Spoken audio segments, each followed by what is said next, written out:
Good morning, gentlemen. So, as part of the idea of how to learn D&D, I thought I would actually go through each of the games that I talked about: Chainmail, OD&D, and AD&D. So, we're going to start with Chainmail, which I've played a couple of times, not really as a proper session, more just using the rules in the context of a D&D game. But I think I have a pretty basic passing familiarity enough to talk about it. So, Chainmail: Rules for Medieval Miniatures by Gary Gygax and Jeff Perrin. Now, I don't know what Jeff's involvement was, but that's not the subject of the video. So we're gonna, let's see here. Scrolling down, we've got some introductory stuff, and then we have the table of contents. Looks like the book is going to be about 20 pages of rules for combat, and then we have the fantasy supplement stuff, which will go down to be about another 20 pages of fantasy supplement stuff. And then we have some appendices at the end, which are pretty useful. You do need to sort of either cut them out or rotate them because they're sideways in the book. But they're pretty useful if you are playing. Introduction, basically just war games, lol. There's some stuff in here about having like a sand table, which I guess are pictured here. Wargaming bros. We're going to skip over that. Basically, chainmail. As far as how this relates to D&D, this is it. I mean, this is OD&D, for example, and really even AD&D does not explain how to play the game. This is the game. This is it. It's right here. Now, OD&D has what it calls an alternative combat system, which is just rolling a d20 for man-to-man combat, one man against another man, or a group of heroes against a group of trolls, whatever. It's individual units, one unit at a time, as opposed to each miniature figurine representing like 20 forces, and you've got like tons of units on the board, and they represent hundreds and hundreds of guys attacking each other, and they roll d6s in chainmail. In OD&D, they offer the alternative combat system, which is a d20, and a different attack matrix for determining if you hit based on opponent armor class. Standard stuff that you would expect from D&D. So in here, I don't know if it tells us until the back of the book with the appendices, but it's just d6 rolls. And then there actually are some man-to-man rules as well, but we'll get there eventually.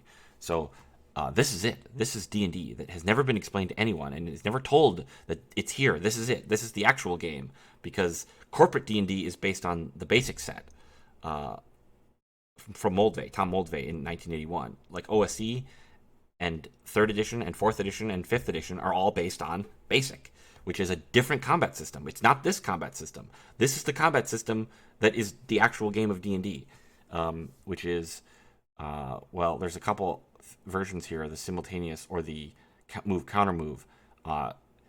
In some respects, you're looking at the simultaneous movement system for D&D, because the referee, the DM, should know what are his forces going to do during the turn before and he should mentally commit to those, or maybe even literally write them down before asking the players, okay, what are your characters going to do in terms of casting spells, missiles, melee, that sort of thing. Now, in terms of streamlining a game, a lot of people, you don't necessarily need to know exactly what their movement is going to be, what their melee is going to be, although it does often help. Usually people just ask for spells because that's the most important thing in terms of spells needing like very specific adjudications, whereas melee and missile fire can be adjudicated fairly straightforward, and then you would, roll initiative. And in OD&D, to some extent, you might hypothetically be doing move counter move, where you just roll initiative and then one side goes and then the other side goes.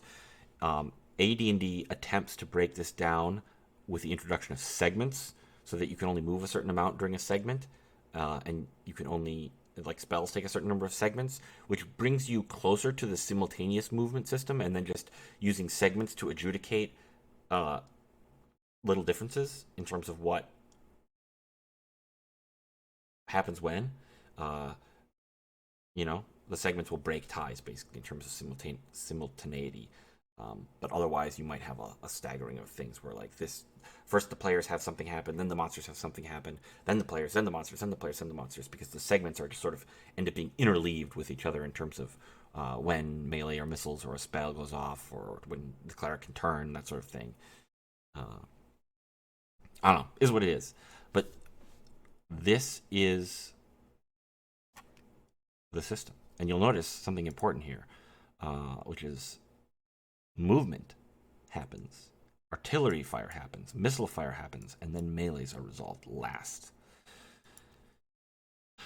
And spells are often taken in originally as being missile fire, but OD&D in the later supplements, and then in AD&D with segments, most spells, well, early spells are only one segment, so they actually are going to be happening close to when missile or melee would happen, possibly sooner.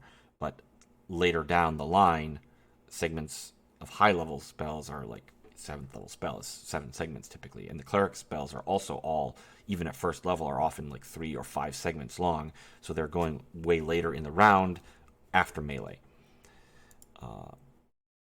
In my personal game, I have all spells. They just always go at the end of the round after melee. But whatever. Your game can work how you want it. So, an interesting note here about morale checks, because morale checks occur... here he says they occur during fire or melee portions of any given turn, depending on the circumstances. I don't know. I see them as being resolved last for simplicity, because it seems like it doesn't really matter. I mean, I guess in terms of remembering which units need to make a morale check, it might make sense to make them in a big, like if you had a big chainmail battle and different units each had their own morale checks they were all going to make, it would make sense to do them individually as they occur. In D&D, you typically are just going to do them at the end, because it's usually just one force versus another one force. You know, the player group versus a group of trolls was my example. So you'll just make one morale check at the end of the round, between rounds really. There's some stuff here about terrain affects movement. Very important in any kind of tactical game. Something we skipped over here is at the very beginning, there's talks about the ratio of the figures in 1 to 20. But more importantly is the ground scale, which is 1 inch to 10 yards. And you'll see this persisted forward into OD&D and AD&D and similar games where 1 inch is referring to 1 inch on a board. Like people are playing a war game in person on a big table, and 1 inch on the board represents 10 yards. So in the book, the rule books, they'll still say 1 inch, and they mean 10 yards, or in a dungeon, they mean 10 feet. And of course, that might not always be true, because some dungeons might be 15 or 5 feet per inch, which gets into some weirdities where things sort of change size, but that's not really resolved in D&D, so I'm not going to resolve it now. There's some text here about different unit types, their movements, their ranges, how far they can charge. So that's another thing. Is it talked about up here? I don't think charging is mentioned, but charging is its own thing and works differently, which will, I guess, come up here in a bit. So they do have formation, they do have facing, they do have rules for fatigue. Fatigue is important in the context of D&D and dungeons. They also have fatigue, where you have to rest for a turn, which changes the ratio of random encounters, because now instead of getting 6 turns, you only get 5 turns per hour, which, whatever. The ratio for random encounters is something people fiddle with a lot, so I'm not going to tell you what the correct answer is here. We're just talking about chainmail. So there is some interesting stuff here in terms of split movement and fire, pass-through fire, which are all kinds of things that you might want to do in a D&D game where your characters are moving and shooting. In this case, horsemen are the only ones who are permitted to do that, which maybe you bring that forward into your D&D game. Stationary missile troops. I don't know that I can suss out what pass-through fire means again at this point in time, because I'm tired, but I don't know. There are rules here that you would be good to carry forward into D&D, allowing these types of maneuvers and things to happen, even if the numbers aren't exactly the same. For example, covering fire here, not covering fire rather, but taking cover reduces casualties by a half. Now, in D&D terms, it's usually some kind of penalty, like a -2 or -4, for example, to the missile fire of the opponents, which will then result in potentially 1/2 reduction in casualties, or at least hit point damage, but whatever. So that is something else to consider, the hit point damage thing versus casualties. In Chainmail, it's all just, you get hit, you die, like units hit each other and they're dead, and the hit points are sort of like the number of men remaining. Whereas in D&D terms, now that you're focused on individual units, now you're thinking about each unit has a certain number of hit points, so they can take multiple hits at once. Now, there are units that can take multiple hits in Chainmail, but the way that functions is if you don't deal enough hits in one round, that unit is there's no tracking HP. Like that unit needs to get 4 kills on it to kill it, and if you don't get those 4 kills, it doesn't die, and it's still at full fighting capacity. So it's not like reduced from 4 to if you only do 3, it doesn't get reduced from 4 to 1. It just stays at 4, and until you can do 4 at once, you're never going to kill it.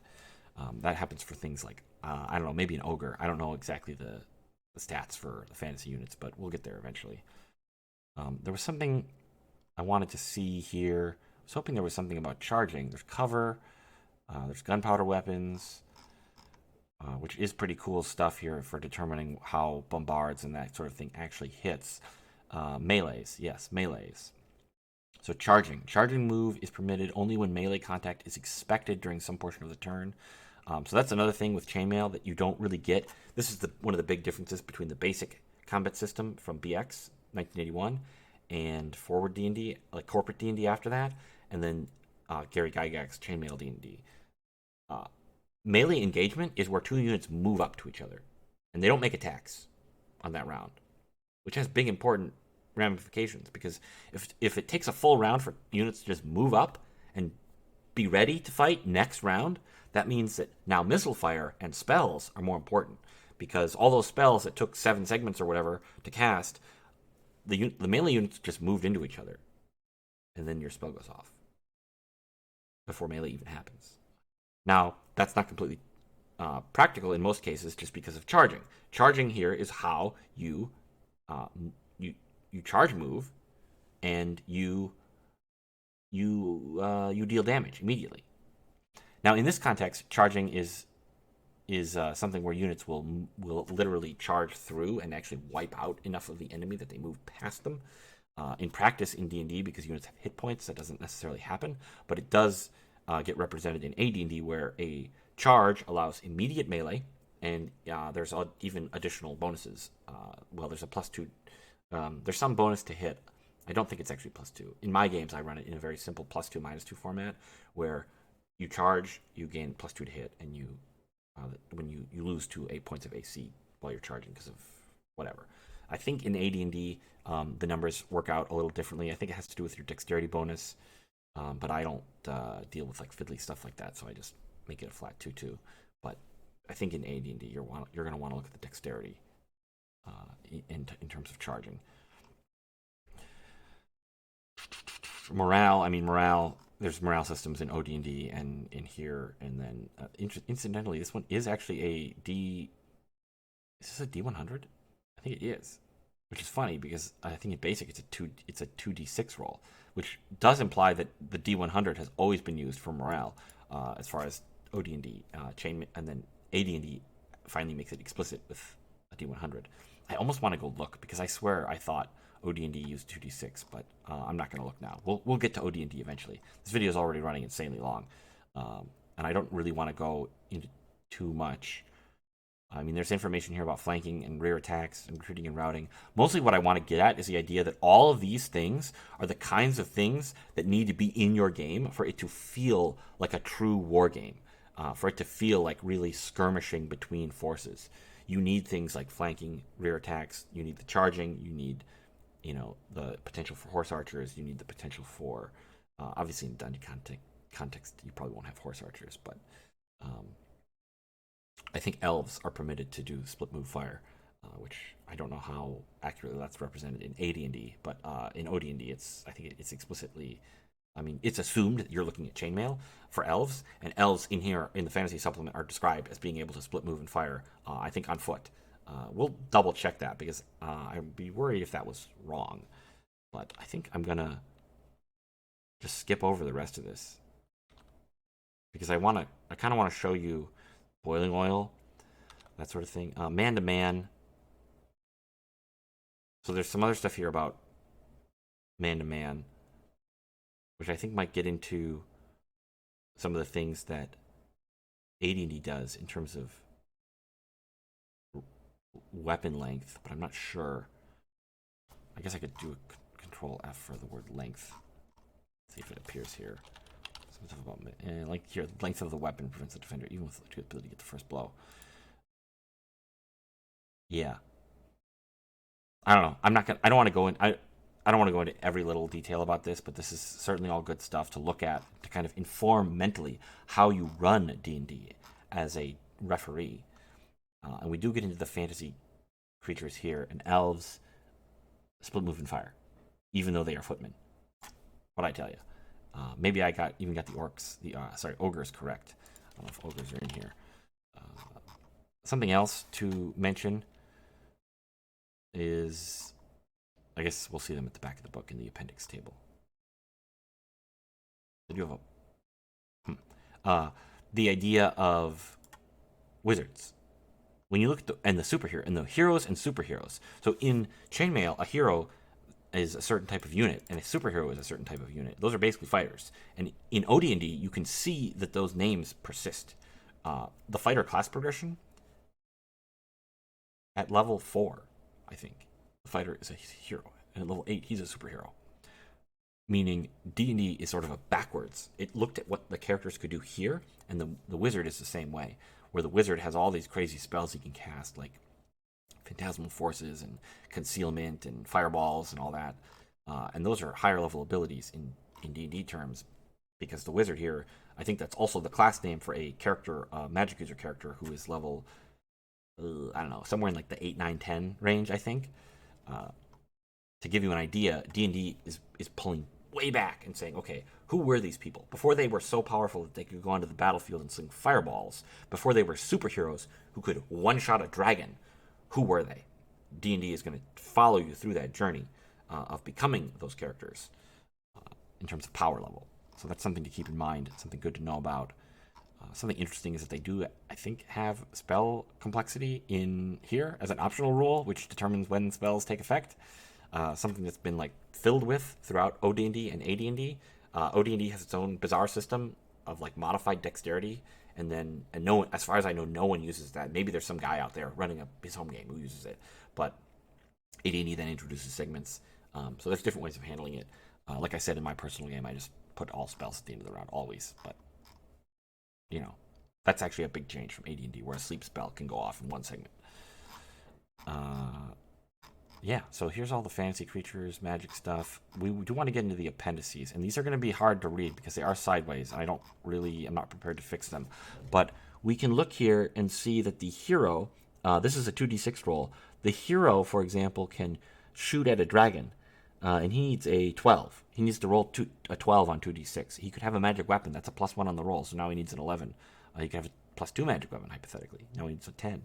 But the superhero, on the other hand, is far more capable, or at least a little enough, because he only needs a 10 on 2d6. And if you have a +1 or +2 weapon, you're looking at an 8 or better, which is average. So now the superhero is, on average, capable of one-shotting a dragon, that's chainmail for you. Kind of a far cry from D&D, but that's the thing. When there's no hit points, it becomes a very different game. Anyway, I don't know. This video is going to be like, I don't know, 10, 15 minutes or something. Hopefully you learned something.